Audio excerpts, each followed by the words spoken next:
Di cerita ini saya ingin menceritakan kisah horor yang berasal dari tanah Jawa yang masih diceritakan hingga hari ini.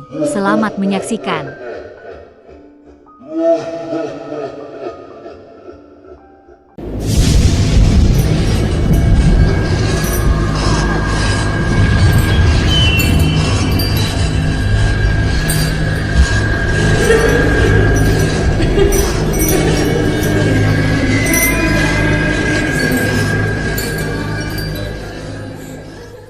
Di sebuah desa terpencil di tanah Jawa, warga hidup dalam ketakutan.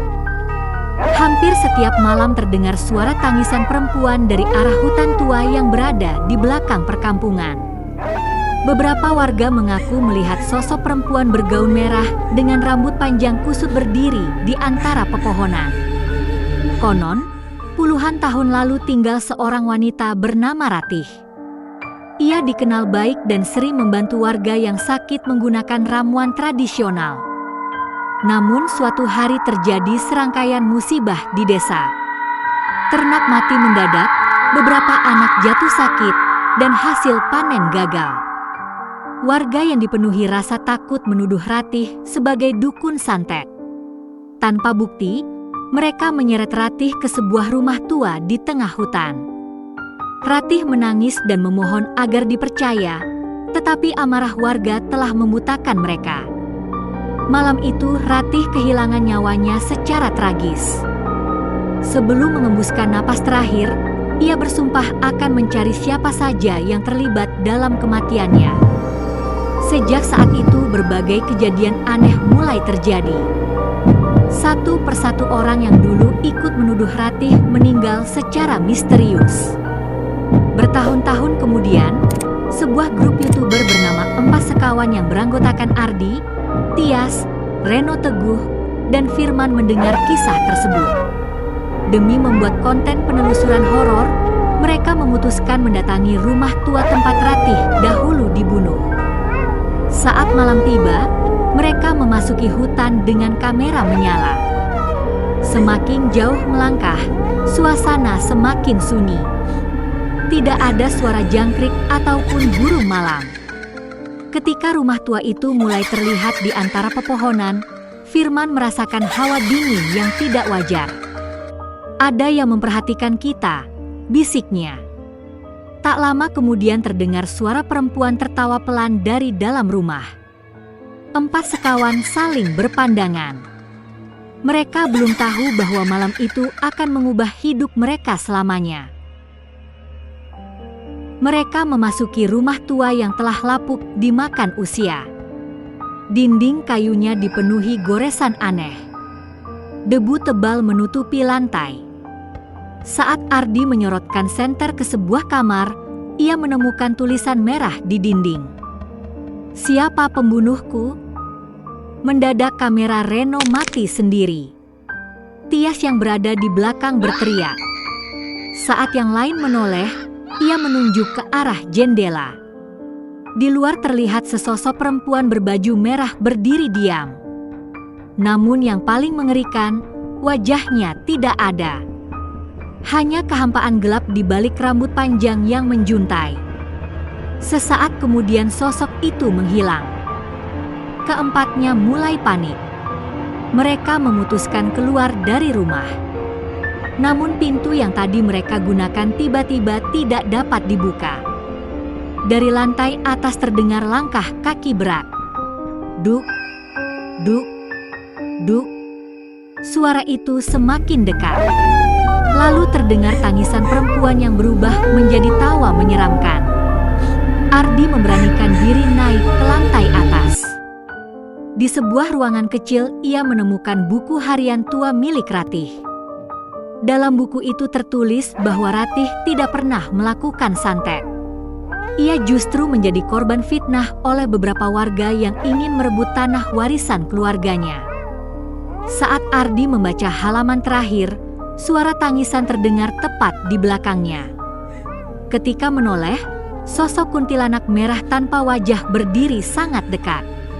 Ardi terjatuh ketakutan. Sosok itu mengangkat tangan dan menunjuk ke sebuah nama yang tertulis dalam buku harian.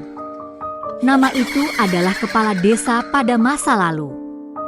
Sebelum Ardi sempat berbicara, seluruh rumah berguncang hebat. Dengan sendirinya, mereka membawa buku harian Ratih dan kembali ke desa. Keesokan harinya mereka mencari catatan lama mengenai kejadian tersebut.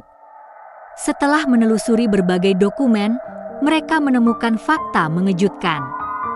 Ratih memang dijebak oleh beberapa orang berpengaruh yang menginginkan tanah miliknya. Semua bukti mereka serahkan kepada warga desa. Malam berikutnya warga mengadakan doa bersama di dekat makam Ratih. Mereka meminta maaf atas kesalahan leluhur mereka. Saat doa berlangsung, angin kencang berembus dari arah hutan. Di kejauhan terlihat sosok perempuan berbaju merah berdiri di antara pepohonan. Kali ini tangisannya terdengar berbeda. Tidak lagi penuh kemarahan. Perlahan sosok itu menghilang ke dalam kabut malam. Warga mengira semuanya telah berakhir. Namun beberapa hari kemudian, Firman menerima rekaman aneh dari kamera yang sebelumnya rusak. Dalam rekaman itu terlihat sosok kuntilanak merah berdiri di belakang mereka saat berada di rumah tua. Lalu perlahan muncul tulisan seolah ditorehkan oleh tangan tak kasat mata. Pembunuh terakhir belum ditemukan. Rekaman berakhir dengan suara tawa perempuan yang menggema panjang. Sejak saat itu, tidak ada seorang pun yang berani memasuki rumah tua di tengah hutan tersebut. Karena mereka percaya, dendam kuntilanak merah tanah Jawa belum benar-benar berakhir. Setelah melihat rekaman bertuliskan, pembunuh terakhir belum ditemukan. Ardi, Tias, Reno Teguh, dan Firman tidak bisa melupakan kejadian itu. Mereka mencoba menganggap semuanya telah selesai, tetapi teror justru semakin menjadi. Setiap pukul 3 dini hari, telepon Firman berdering sendiri. Saat diangkat, hanya terdengar suara tangisan perempuan dari kejauhan. Siapa ya? Tias mulai mengalami mimpi yang sama berulang kali. Dalam mimpinya, ia berdiri di depan rumah tua di tengah hutan. Di depannya ada seorang perempuan berbaju merah tanpa wajah yang terus menunjuk ke arah sumur tua di belakang rumah. Karena penasaran, empat sekawan memutuskan kembali ke lokasi. Malam itu kabut turun jauh lebih tebal dibanding sebelumnya. Pepohonan yang biasanya diam kini bergoyang meski tidak ada angin. Saat mereka tiba di rumah tua, suasananya terasa berbeda. Rumah itu tampak lebih gelap, lebih sunyi, seolah menunggu kedatangan mereka. Ketika mereka menuju sumur tua yang muncul dalam mimpi Tias, terdengar suara langkah kaki mengelilingi mereka. Bukan satu, bukan dua, melainkan banyak. Padahal tidak ada siapa-siapa di sana. Reno menyorotkan senter ke arah pepohonan. Di antara kabut terlihat puluhan sosok berdiri diam. Mereka menyerupai manusia, tetapi wajah mereka tidak terlihat jelas. Saat cahaya senter berkedip, semua sosok itu menghilang. Mendadak dari dalam sumur terdengar suara perempuan berbisik. Aku difitnah. Aku dikhianati. Cari dia. Ardi memberanikan diri melihat ke dalam sumur. Di dasar sumur yang gelap, ia melihat sesuatu berwarna merah perlahan bergerak. Lalu muncul dua mata bercahaya menatap lurus ke arahnya. Ardi terjatuh mundur. Pada saat yang sama, seluruh kamera mereka mati. Hanya tersisa suara napas berat dari berbagai arah. Lalu terdengar tawa perempuan menggema dari dalam hutan. Semakin lama semakin dekat. Semakin dekat.